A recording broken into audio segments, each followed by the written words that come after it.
June 7, 1944, a shattered village called Sainte-Mère-Église in Normandy, France. Private Jack Sullivan sat in the rubble of what had been a bakery, his back against a collapsed brick wall, blood soaking to the makeshift bandage on his left thigh, his M1 Carbine resting across his lap with 3 rounds remaining in the magazine.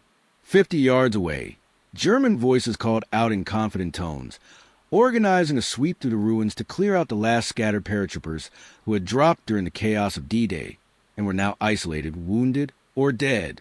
Sullivan could hear boots crunching over broken glass and debris, getting closer with each passing moment. He was 20 years old, had been in France for less than 18 hours, had watched 11 men from his stick die during the drop or in the brutal street fighting that followed, and now found himself alone with a useless leg, minimal ammunition, and German soldiers closing in who would either capture or kill him within the next few minutes.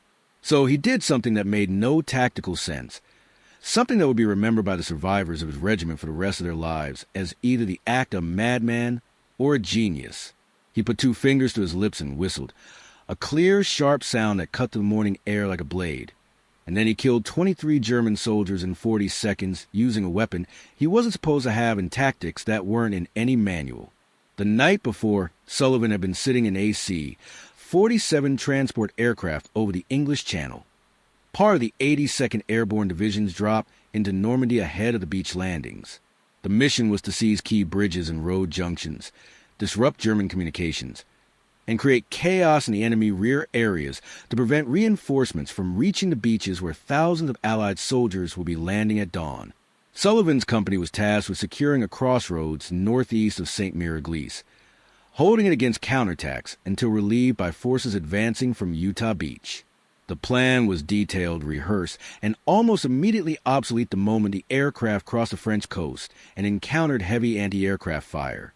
The pilots took evasive action, breaking formation, climbing and diving to avoid the streams of tracer rounds that arced up through the darkness. The paratroopers were supposed to jump from 800 feet in tight formations that would keep units together on the ground. Instead, they jumped from altitudes ranging from 300 to 1,500 feet, scattered across miles of Norman countryside, landing in fields, orchards, rivers, and German positions with no way to regroup or execute their assigned missions. Sullivan jumped at approximately 400 feet, far too low for a safe descent, his parachute barely deploying before he hit the ground in a hedgerow-lined field 2 miles south of his intended drop zone. He landed hard, rolled badly, felt something tear his left ankle, and lay stunned in the darkness listening to the sounds of distant gunfire and aircraft engines and his own ragged breathing. Training took over. He collapsed his parachute, stripped off his jump harness, and conducted an inventory of his equipment. M1 Carbine, functional. Pistol, present. Grenades, 4. Ammunition, 6 magazines for the carbine, 2 for the pistol. Knife, compass, first aid kit, rations, all accounted for. And 1 additional item that wasn't standard issue, a German MP40 submachine gun he had taken from a captured weapons cache during training in England and hidden in his gear against regulations. Sullivan had been a hunter before the war, had grown up in rural Tennessee shooting squirrels and deer, and he understood that in close quarters fighting the carbine's 15-round magazine and semi-automatic action were inferior to the spray-and-pray capability of a submachine gun.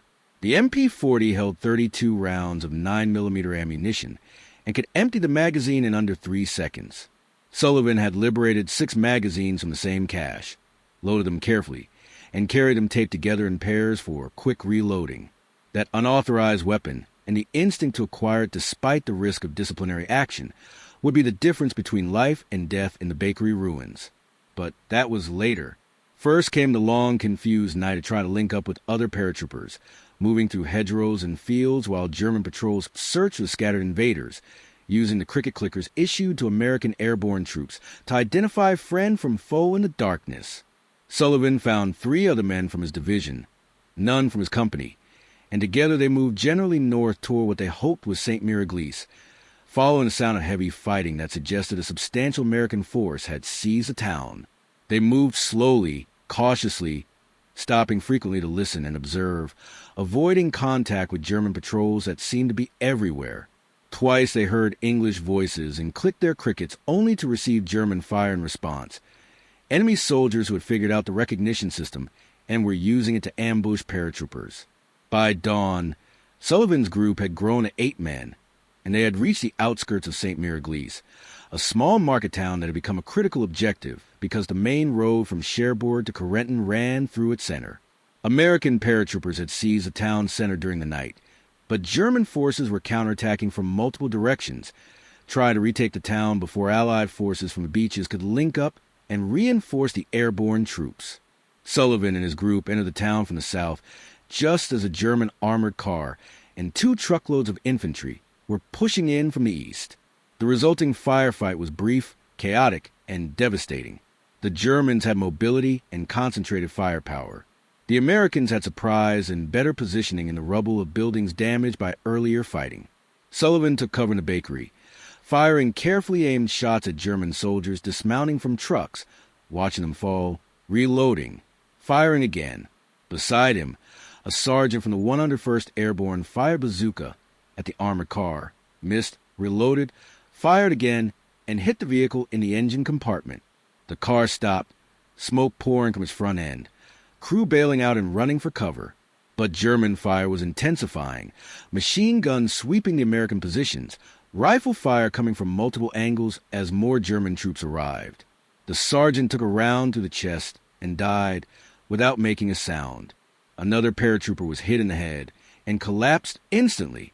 Sullivan felt something punch his left thigh, looked down to see blood spreading through his trousers, felt the burning pain that meant a through-and-through gunshot wound that had missed bone but severed muscle and created a wound that would bleed heavily if not treated.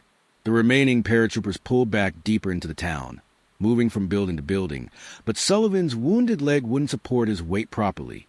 He tried to keep up, stumbled, went down hard on the broken pavement. 2 men grabbed him and dragged him into the bakery ruins, propped him against a wall, told him to stay quiet, and they would come back for him when the situation stabilized. Then they were gone, running toward the sound of heavier fighting in the town center, leaving Sullivan alone in the ruins with his carbine, his unauthorized MP40, his grenades, and the growing certainty that the situation was not going to stabilize, that the Germans were going to retake this part of the town, and that anyone left behind would be captured or killed. Sullivan used his field dressing to bandage the leg wound as best he could, pulling the fabric tight to slow the bleeding, then checked his ammunition. 3 rounds left in the carbine magazine, 2 full magazines in his pouches. The MP40 had a full magazine loaded and 5 more magazines in his gear. Total ammunition count: 33 rounds for the carbine, 192 rounds for the MP40. Against an unknown number of German soldiers who were systematically clearing the buildings and would reach his position within minutes. Those rounds would not be enough if he fought conventionally. But Sullivan had no intention of fighting conventionally. He could hear the Germans clearly now, close enough to distinguish individual voices and footsteps. They were moving building to building, calling out to each other, coordinating their sweep. Sullivan estimated at least 2 squads, maybe 20 men, moving in a loose line through the ruins. Standard doctrine for a wounded soldier in an untenable position was to hide if possible, surrender if discovered, resist only if resistance offered a reasonable chance of escape or survival. Sullivan's position offered none of those options. He couldn't walk on his wounded leg, couldn't run, couldn't hide effectively in a building that had half its walls collapsed and offered multiple sight lines into his position. If he surrendered, he would become a prisoner and likely be shot later when the Germans retreated and couldn't be bothered with wounded prisoners who would slow their movement. If he resisted with his carbine, he might kill 1 or 2 Germans before being overwhelmed. Neither option was acceptable, so Sullivan decided on a third approach, one that required the Germans to make a specific mistake and required Sullivan to execute perfectly with no margin for error. He would make them think he was helpless, draw them in close, and then hit them with overwhelming fire from an unexpected weapon at point-blank range before they could react or take cover. He set the trap carefully. The MP40 went on the ground beside him, hidden under a piece of torn canvas and broken boards, positioned so he could grab it instantly with his right hand. Magazines were arranged in easy reach, already paired for quick reloading. The carbine stayed in his lap, visible and obvious, with only 3 rounds loaded, so it would appear nearly empty and therefore not a significant threat. Sullivan positioned himself to look wounded and defeated, which required no acting because he was wounded and the situation was genuinely desperate, but he arranged his posture to suggest resignation and helplessness rather than readiness. Then he waited, controlling his breathing, watching the approach routes, listening to the German voices getting closer. 50 yards away, 40 yards. He could see movement now through the gaps in the walls. Field gray uniforms moving between buildings, rifles held ready. Soldiers advancing with the confidence of men who believed the hard fighting was over and the remaining work was just mopping up scattered survivors who posed no real threat. 30 yards away, Sullivan made his decision and put 2 fingers to his lips and whistled. A sharp, clear note that carried to the rubble and immediately drew attention. The German voices stopped. Boots stopped crunching over debris. There was a moment of silence as the soldiers processed the unexpected sound and tried to determine its source and meaning. Then voices called out, cautious at first, asking if anyone was there. Sullivan whistled again. Same clear note, then called out in a weak voice that he was wounded and needed help, deliberately mangling the German words he had learned during training to make it sound like he was barely conscious and confused. The deception worked. German soldiers began moving toward his position. Not cautiously as they should have, but with the relaxed posture of men who believed they had found a helpless enemy. Sullivan could see them now through a gap in the wall. 5 soldiers walking directly toward the bakery entrance, rifles lowered, talking among themselves. Behind them, more soldiers were moving up, spreading out to clear adjacent buildings, but keeping the bakery in sight because something was there and needed to be checked.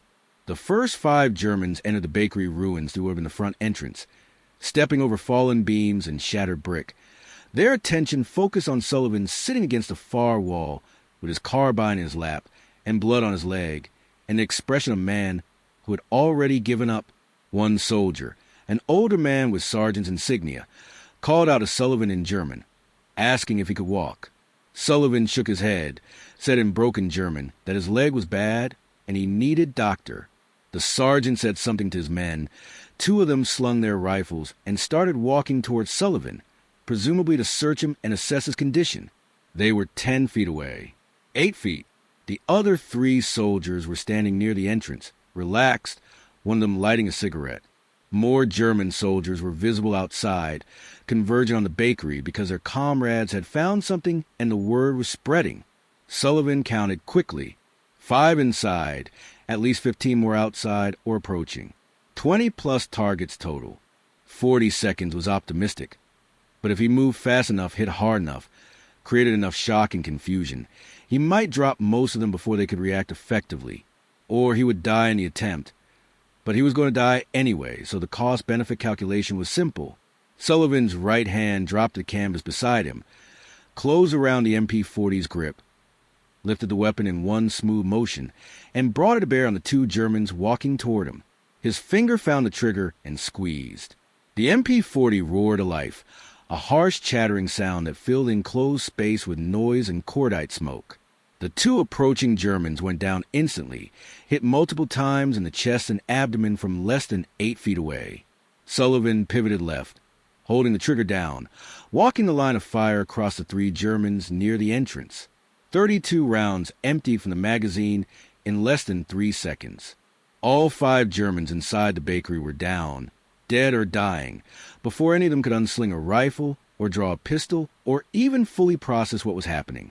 Sullivan dropped the empty magazine, grabbed the next paired set, slammed it home, cocked the weapon, and shifted his aim to the entrance where German soldiers outside were reacting to the sudden explosion of gunfire.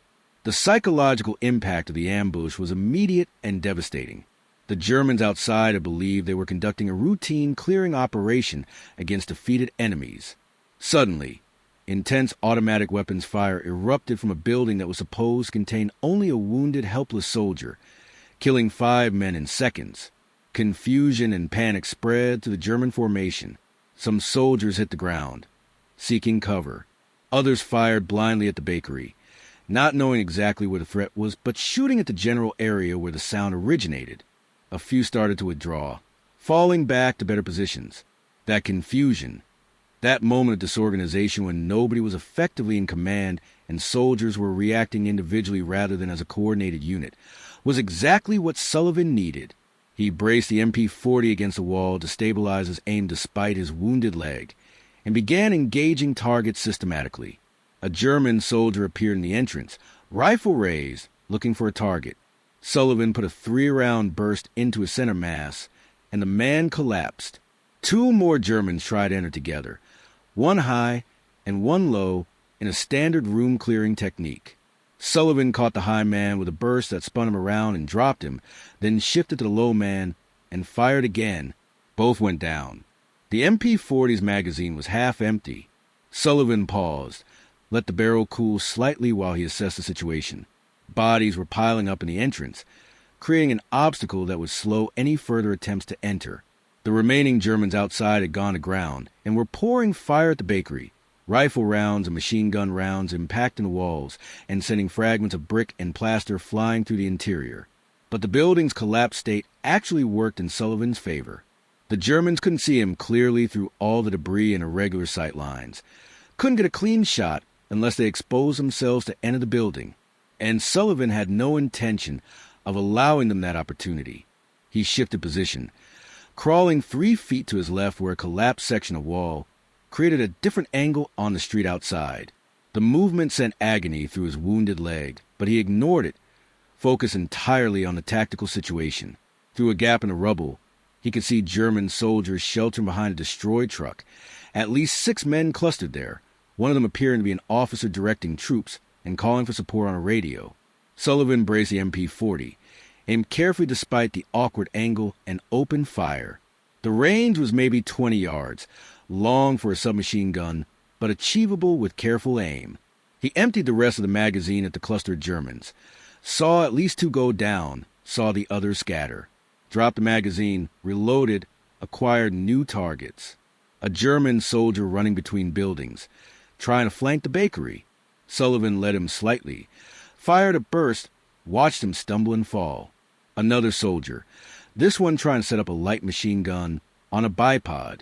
Sullivan hit him before the weapon was ready to fire. The machine gun toppled forward, unfired.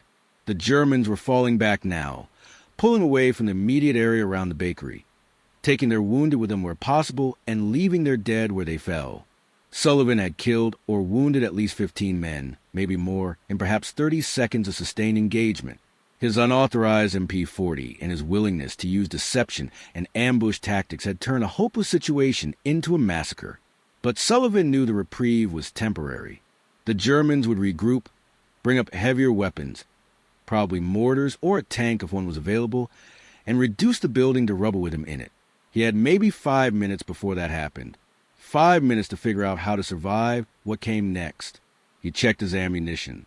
2 full MP40 magazines remaining, plus the carbine ammunition he hadn't touched. Maybe 80 rounds total. Not enough for a sustained defense. Barely enough to make the Germans pay for their next attempt. But the next attempt didn't come. Instead, Sullivan heard new sounds from the north side of town. Heavy machine gun fire, the distinctive sound of American M1919 Brownings. Rifle fire in volume that suggested a full company or more. Explosions that might have been grenades or light mortar rounds. And German voices shouting, no longer confident and aggressive, but urgent and defensive. The Americans were counterattacking, pushing back into the area the Germans had been clearing, and the German troops who had been trying to kill Sullivan suddenly had a bigger problem. Sullivan heard boots running past his position, Germans withdrawing under pressure, leaving the bakery sector to deal with the new threat. He waited weapon ready, expecting a final attempt to neutralize them before they pulled back completely. But it never came.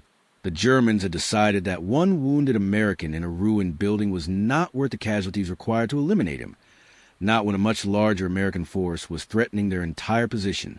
They withdrew, leaving their dead, and within minutes American voices were calling out in the street.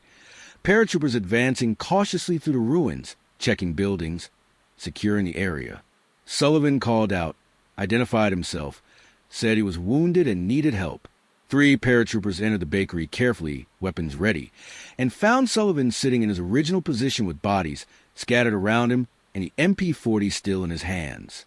One of the paratroopers, a lieutenant, looked around the interior of the bakery, looked at the bodies, looked at Sullivan, and asked when the name of God had happened here. Sullivan said he had engaged a German patrol and gotten lucky. The lieutenant looked skeptical, counted the bodies, counted again, asked where Sullivan had gotten the German weapon. Sullivan said he found it. The lieutenant said nothing for a moment, then told the other paratroopers to get a medic and help Sullivan outside.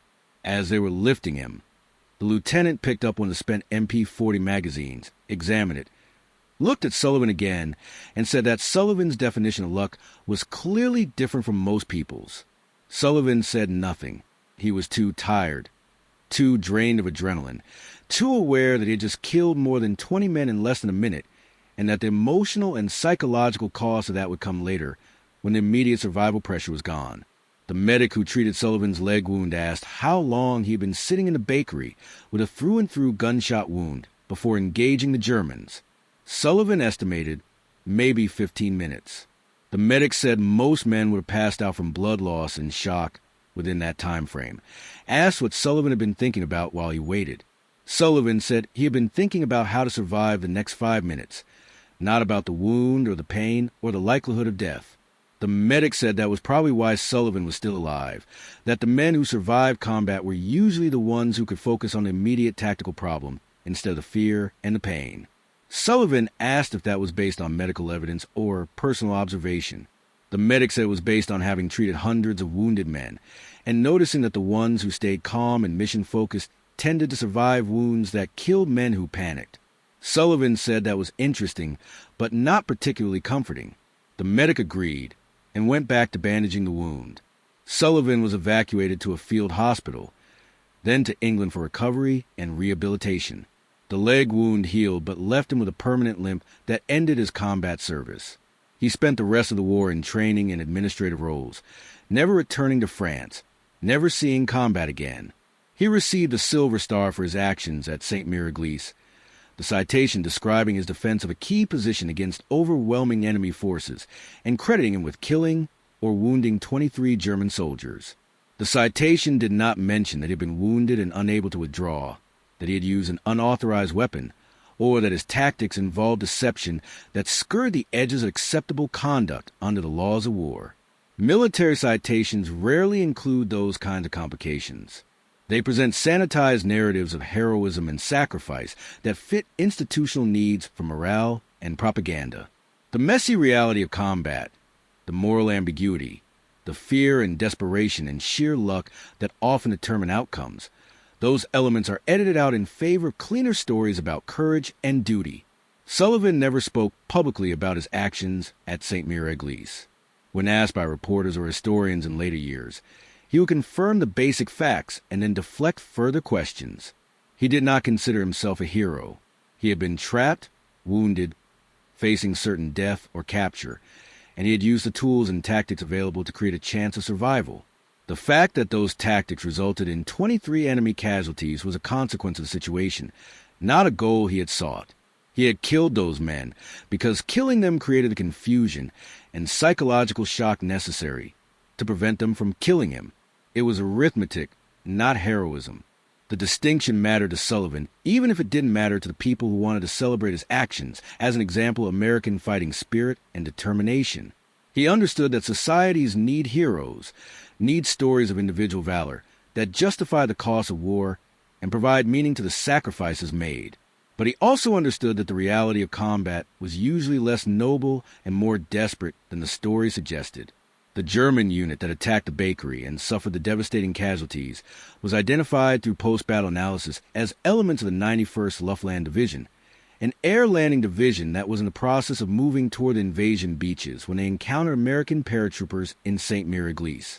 The unit's after-action reports, captured later in the war, make brief mention of heavy casualties sustained during clearing operations in the town, but provide no specific details about the engagement at the bakery. German military record-keeping was generally excellent, but the chaos of the Normandy campaign and the destruction of many records during the final collapse of the Third Reich means that many specific engagements were never fully documented. The men who died in and around the bakery probably have names and service records somewhere in archives, but connecting those individual records to the specific engagement is difficult or impossible without detailed research that may never be conducted.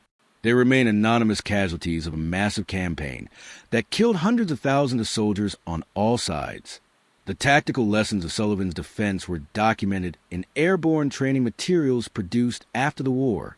The engagement was studied as an example of how terrain, surprise, and overwhelming firepower at close range could offset numerical disadvantage. The importance of individual initiative and tactical flexibility, when separated from larger units, was emphasized. The psychological value of aggressive action, even from defensive positions, was noted, but the more uncomfortable lessons about the utility of deception and the effectiveness of fighting from a position of apparent helplessness to draw enemies into kill zones, those were discussed less openly because they raised questions about the line between legitimate tactics and improper conduct.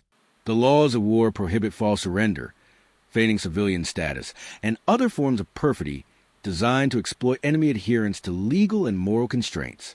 Sullivan had not falsely surrendered, but he had deliberately created an impression of helplessness that induced German soldiers to approach carelessly, and then he had killed them when they were at point-blank range and unable to effectively defend themselves. Was that legitimate ambush tactics, or something closer to perfidy? Military lawyers and ethicists could argue the distinction, but the practical reality was that Sullivan had survived by convincing his enemies he was not a threat until the moment he became an overwhelming threat, and that approach raised questions about what tactics are permissible for soldiers in desperate circumstances. Sullivan's unauthorized possession of the MP40 was never formally investigated despite being clearly against regulations. His company commander, when informed of the circumstances, made the pragmatic decision that charging a wounded soldier with a minor infraction after he had single-handedly killed 20-plus enemy soldiers and prevented a German advance would be terrible for morale and public relations. The MP40 was confiscated, recorded as captured enemy equipment, and the matter was dropped. Sullivan received a verbal warning about following regulations, and that was the end of it. The incident highlighted a persistent tension in military organizations between regulations designed to ensure standardization and safety, and the reality that combat sometimes rewards soldiers who bend or break those regulations in pursuit of tactical effectiveness. Every army in history has faced this tension, and no army has resolved it satisfactorily. Too much enforcement of regulations stifles initiative and prevents adaptation. Too little enforcement creates chaos and undermines discipline. The balance is situational and subjective, dependent on individual commanders' judgment and institutional culture. Sullivan returned to Tennessee after the war, used his veteran benefits to attend college, became a high school teacher, married, raised 3 children, and lived a quiet, conventional life that gave no outward indication of the violence he had experienced and inflicted during 40 seconds in a French bakery. His students knew he was a veteran, but knew few details beyond his service in the 82nd Airborne, and a wound that left him with a limp. His children knew slightly more, but still only a sanitized version of events.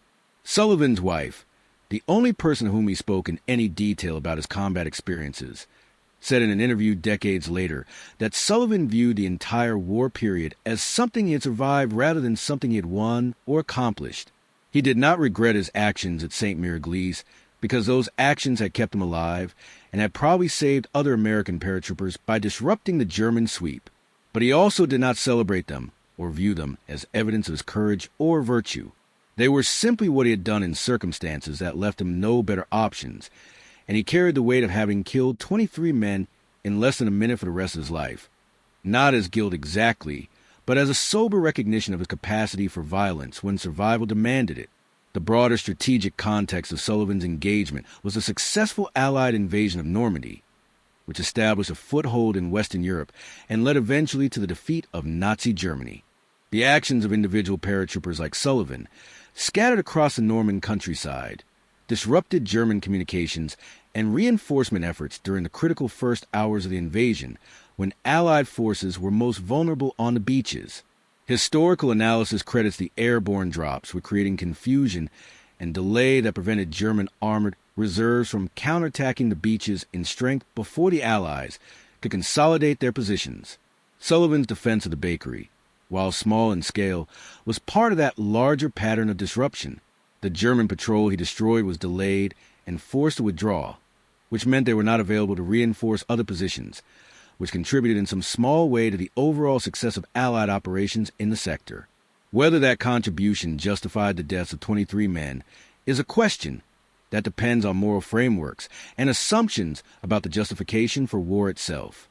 If the war against Nazi Germany was necessary and just, then the death Sullivan caused were necessary and justified as part of that larger effort. If war is inherently unjust or the cost of a particular war exceeded its benefits, then those deaths become harder to justify regardless of the immediate tactical circumstances. Sullivan himself never fully resolved that question and was suspicious of people who claimed to have clear answers. Sullivan died in 1998 at the age of 74, the limb from his war wound having worsened with age into chronic pain that eventually required a cane and limited his mobility significantly in his final years. His obituary mentioned his military service and his career as an educator, but provided no details about his combat actions. At his funeral, 3 other veterans of the 82nd Airborne, men who had known Sullivan during and after the war, spoke briefly about his character and his service. One mentioned that Sullivan had saved American lives through his actions at Sainte-Mère-Église, but that Sullivan himself had always deflected credit and focused on the men who didn't make it home. Another mentioned that Sullivan had been the kind of soldier who did what needed doing without seeking recognition or reward, and that the Army needed more men like that and had fewer than it should. The third said simply that Sullivan had been a good man who did hard things in hard times and never complained about the costs. Those 3 brief statements, delivered by men who had shared some of Sullivan's experiences and understood the context in ways that civilians could not, probably capture the essence of Sullivan's military service more accurately than any official citation or historical analysis. The story of Jack Sullivan and the 40 seconds in the bakery endures as a piece of airborne division legend, told in veterans organizations and military history circles as an example of resourcefulness and aggression under desperate circumstances. But the story that gets told is usually a simplified version that emphasizes the kill count and the dramatic reversal, without exploring the tactical decisions, moral complexities, or psychological costs involved. Sullivan becomes a symbol of airborne toughness and determination, which serves institutional purposes, but obscures the actual human being who made those decisions and lived with their consequences. That transformation from complex reality to simplified legend happens with most combat stories. The institutional and cultural needs for heroic narratives overwhelm the Messier truth of individual experience.